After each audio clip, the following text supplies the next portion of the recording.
આપણી સંકલ્પ ન્યૂઝ ચેનલને સબસ્ક્રાઇબ અને લાઇક કરો, બેલ આઇકન દબાવો જેથી આવનાર ન્યૂઝ અપડેટ્સની નોટિફિકેશન આપના મોબાઈલ પર સૌથી પહેલા પહોંચે. Like, subscribe and share the video.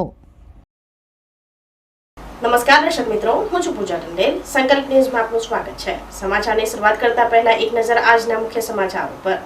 Vapi, ગુંજન અને લવાછાથી ગાંજાના જથ્થા સાથે 7 ઇસમો ₹3.11 લાખના મુદ્દામાલ સાથે ઝડપાયા. એસઓજી બિહારથી ગાંજો લાવી વાપીમાં છૂટક વેચાણ કરવા આવેલા 3 યુવકો, જ્યારે ડુંગરા પોલીસે લવાછાથી 4 ઇસમોને ઝડપી પાડ્યા. બિહારથી ગાંજો લાવી વાપીમાં છૂટક વેચાણ કરવા આવેલા 3 યુવકો એસઓજીના હાથે ઝડપાયા, જ્યારે ડુંગરા પોલીસે લવાછાથી 4 ઇસમોને ઝડપી પાડ્યા હતા. વાપી વિસ્તારમાં એસઓજીની ટીમ પેટ્રોલિંગમાં હતી. તે દરમિયાન ગુંજન અંબામાતા મંદિરના બાજુમાં આવેલ રામલીલા ગાર્ડનની સામે બાઇકો પર 3 ઇસમો અંધારામાં બેસેલા હતા અને તેઓની ઉપર શંકા જતા પોલીસ ટીમ પહોંચી ગઈ હતી અને તેઓના નામ ઠામ પૂછતા સૌરવ કુમાર રંજીત શાહ, વિક્કી દિવાકર શાહ, કૃણાલ ઉપેન્દ્ર શાહ તમામ રહેવાસી હાલ દમણ દાભેલ મૂળ રહેવાસી બિહાર હોવાનું જણાવ્યું હતું.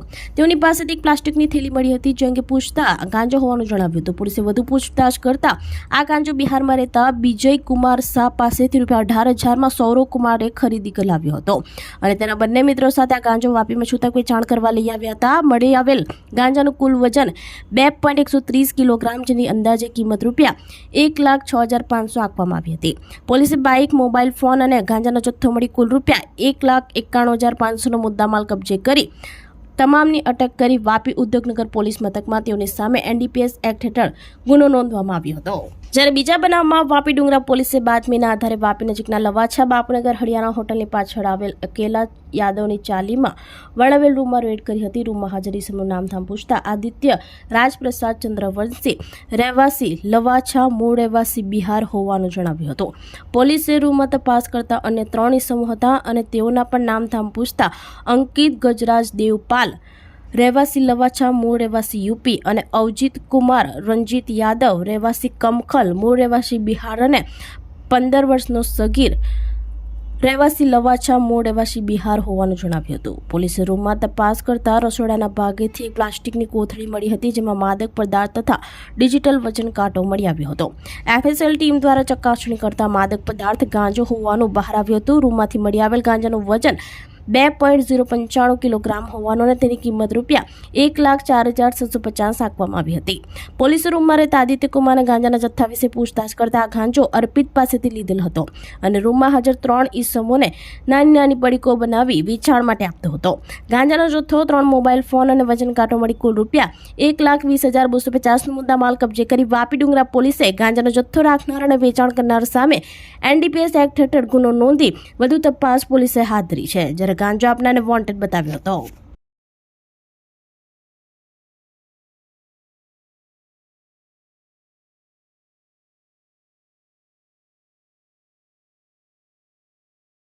વલસાડના મગોદ ગામમાં દુખે છે પેટ ને ફૂટે છે માઠું તેવો ઘાત. ખોટી ફરિયાદોથી ગામનો વિકાસ રૂંધાયો. સ્ટ્રીટ લાઇટ, ગટર સહિતના વિકાસના કામો અટકતા સ્થાનિકોને હાલાકી. વલસાડના કાંઠા વિસ્તારમાં આવેલ મગોદ ગામમાં છેલ્લા ઘણા સમયથી વિવાદ ઉભો થયો છે, જેને લઈ મગોદ ગામમાં થતા વિકાસના કામો અટકી ગયા છે. કારણ કે મગોદ ગામમાં ખોટી રીતે ફરિયાદો કરી ગામમાં થતા કામો અટકાવી દેવામાં આવે છે, જેને લઈ ગ્રામજનોને ભારે હાલાકી વેઠવી પડી રહી છે. જેમાં ખાસ કરીને ગામમાં સ્ટ્રીટ લાઇટ, ગટર સહિતના ઘણા કામોમાં ગામના કેટલાક વ્યક્તિઓ અવરોધ ઊભો કરી રહ્યા હતા અને પાયાવિહોણી ફરિયાદ કરીને કામો અટકાવી દેવામાં આવ્યા હતા, જેને પગલે મગોદ ગામમાં વિકાસ રૂંધાયો હતો. ત્યારે આજ રોજ મગોદ ગામના રહેવાસીઓ આવી ખોટી અરજીઓ કરનારને ખુલ્લા પાડવા માટે ભેગા થયા હતા અને મગોદ ગામમાં લગાવવામાં આવેલી સ્ટ્રીટ લાઇટ તેમજ મગોદ ગામના પ્રાથમિક શાળામાં શૌચાલયના દરવાજા તોડવા પાછળનો કોનો હાથ છે તે સાબિત કર્યું હતું. જોકે આ સમગ્ર વિવાદોમાં ખોટી રીતે ફરિયાદ અને અરજી કરનાર લોકો ગ્રામજનો માટે માથાના દુખાવા સમાન સાબિત થયા હતા.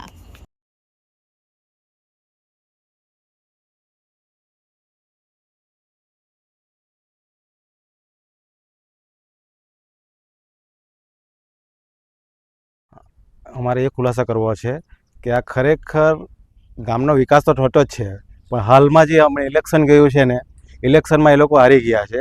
એક ભાઈને 11 વોટ મળ્યા છે ને એક ભાઈને 35 વોટ મળ્યા છે. એમ 280 વોર્ડમાંથી જો એ લોકોને 11 જ ને 34 જ વોટ મળતા હોય તો તમને બી ખબર પડવી જોઈએ કે એ લોકોને ગામના વેલ્યુ કેટલું છે.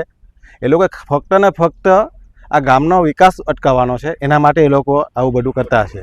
હાલમાં એ લોકોએ હમણાં જે ફરિયાદ કરી છે સ્ટ્રીટ લાઇટની, કે 5 લાખની સ્ટ્રીટ લાઇટ એ લોકોએ ગામ પંચાયત દ્વારા ખરીદી કરવામાં આવેલી છે. તો ખરેખર ગામ પંચાયત દ્વારા ખરીદી કરવામાં આવેલી નથી. એ જેમ અમને કોન્ટ્રાક્ટરને પૂછવામાં આવ્યું, મેં પૂછ્યું કોન્ટ્રાક્ટરને, કાલે ફોન કરેલો કે શાના માટે ખરીદી, એ લોકો કે જેમ પોર્ટલ પરથી ખરીદી કરવામાં આવે છે ને પેમેન્ટ તાલુકા જિલ્લામાંથી કરવામાં આવેલું છે. ને એ લોકોએ અમને 220 લાઇટ આપેલી છે ને 220 સ્ટેન્ડ બી આપેલા છે. બસ જે જ્યાં જ્યાં લાઇટ ઉડે તે પ્રમાણે જે રિક્વાયરમેન્ટ હોય ગામ લોકોની કે સભ્ય લોકોની કે ભાઈ અહીંયા લાઇટ ઉડી ગઈ છે, તો જ્યાં લાઇટ ઉડેલી છે ત્યાં સ્ટેન્ડ ઓલરેડી રહેતું જ છે, તો સ્ટેન્ડ રહેતું છે ત્યાં લાઇટ જ લગાવવામાં આવે છે. ગામને નુકસાન તો ઘણું છે. અમે તાલુકા જિલ્લામાં જઈએ છીએ તો તાલુકાવાળા કહે છે કે તમારા પેલા 2 વ્યક્તિ આવે છે, અમને વારંવાર રજૂઆત કરે કે ગામનું કામ અટકાવો. એટલે સાહેબ કહે કે અમે એમને ખાલી આશ્વાસન આપીને હા એમ કરીને મોકલી આપે. એ લોકો એ રીતના બી એ લોકોનો બી કહેતા છે કે અમે 6 મહિનાથી એ લોકોને કહેતા છે. સાહેબ લોકોને બી ખબર જ છે કે એ લોકો ખાલી કામ અટકાવવા માટે બ્લેકમેલ કરતા છે ને એના લીધે જ આ લોકો આ કામ તો થતા જ છે. હું ચંદ્રેશ કુમાર સોલંકી, વોર્ડ નંબર 7નો સભ્ય છું. અને બીજું કે મારે અહીંયા જે લાઇટની અત્યારે વાતો ચાલે છે, તો લાઇટમાં એવું છે કે મારે ત્યાં જ્યારે પણ લાઇટની જરૂરિયાત પડે છે મારા વોર્ડ નંબર 7માં મતલબમાં, ત્યારે હું સરપંચશ્રીનો સંપર્ક કરું છું અને એ લાઇટો બદલાવી નાખીએ છીએ અમે. અને જ્યારે પણ બીજી કંઈ જરૂર પડે ત્યારે પણ અમે બદલાવીએ જ છીએ. આમ ને હાલમાં અત્યારે જે પણ લાઇટો છે બધી ચાલુ કન્ડિશનમાં જ છે, તમે જોઈ શકો છો. બાકી આ બધી વાતો જે છે ખરી એ ખોટી જ છે. ભિલાડ નરોલી હાઈવે પર દેશી હાથ બનાવટના તમંચા સાથે એક આરોપી ઝડપાયો. ઉમરગામના ભિલાડ નરોલી જતા હાઈવે પર દેશી હાથ બનાવટના તમંચા સાથે એક ઇસમને પોલીસે ઝડપી પાડ્યો હતો. વલસાડ એસઓજીની ટીમ પેટ્રોલિંગમાં હતી તે દરમિયાન મળેલ બાતમીના આધારે ભિલાડ નરોલી જતા હાઈવે પર એક ઇસમ સૌરભ ઉર્ફે છોટુ સંતોષ શર્મા રહેવાસી વાપી, મૂળ રહેવાસી યુપીને દેશી હાથ બનાવટના તમંચા જેની કિંમત ₹15,000 સાથે ઝડપી પાડ્યો હતો. આરોપી વિરુદ્ધ અગાઉ વાપી ટાઉન પોલીસ મથકે પ્રોહિબિશનનો ગુનો નોંધાયો હતો, ત્યારે ભિલાડ પોલીસ મથકે આર્મ્સ એક્ટ હેઠળ ગુનો નોંધી વધુ તપાસ પોલીસે હાથ ધરી છે.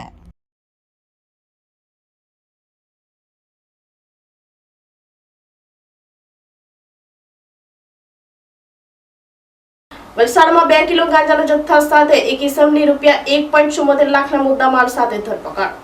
વલસાડ ટાઉન વિસ્તારમાં પેટ્રોલિંગ દરમિયાન એસઓજી ટીમને ધોબી તળાવ વિસ્તારમાં ગાંજાની હેરાફેરી અંગે બાતમી મળી હતી. વલસાડ એસઓજીની ટીમે મળેલ બાતમીના આધારે પરાગજી ટાવર સામે બાપા સીતારામ મંદિર પાસેની ગલીમાં તપાસ હાથ ધરતા આરોપી અભય બાલ ગોવિંદ તિવારી રહેવાસી મોગરાવાડી હનુમાન ફળિયા વલસાડ, મૂળ રહેવાસી ઉત્તર પ્રદેશને અટક કરવામાં આવી હતી. તપાસ દરમિયાન તેની પાસેથી ગેરકાયદેસર રીતે રાખેલ 2 કિલો ગાંજાનો જથ્થો કબજે કરવામાં આવ્યો હતો.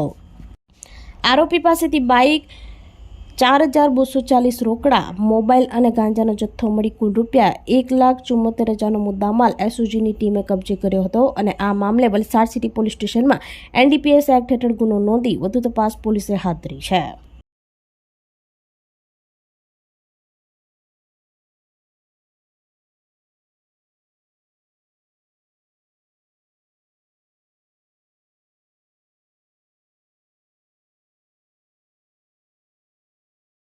તો આ હતા સમાચારો. નવા સમાચારો સાથે કાલે ફરી મળીશું. નમસ્કાર.